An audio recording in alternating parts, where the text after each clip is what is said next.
President Museveni ayogeddeko eri abakuumaddembe ne bannakyotera ku mikolo egy'okkuza emyaka namwena egy'amagye gye gamaze nga gatebenkeza eggwanga. Ategeezezza nti eddembe liri mu Uganda okuli buli omu okwogera nga bw'ayagala, eddembe ly'okusinza n'enkulaakulana byonna bituukiddwako lw'amaanyi g'amagye. I congratulate the combatants and the people of Uganda on the victories we have scored ever since that day.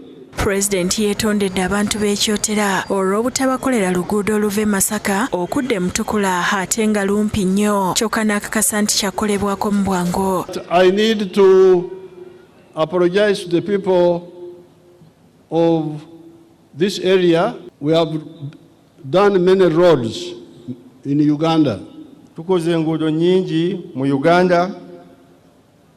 But the people in the planning ministry had made some mistakes. They build new roads and forget old ones. That scattered planning we have stopped it. This road from Masaka to Mutukula deteriorated until they came in when it was a bit late. We have now told them very clearly that consolidate the old roads before you add the new one. Download the app on App Store or Google Play Store now.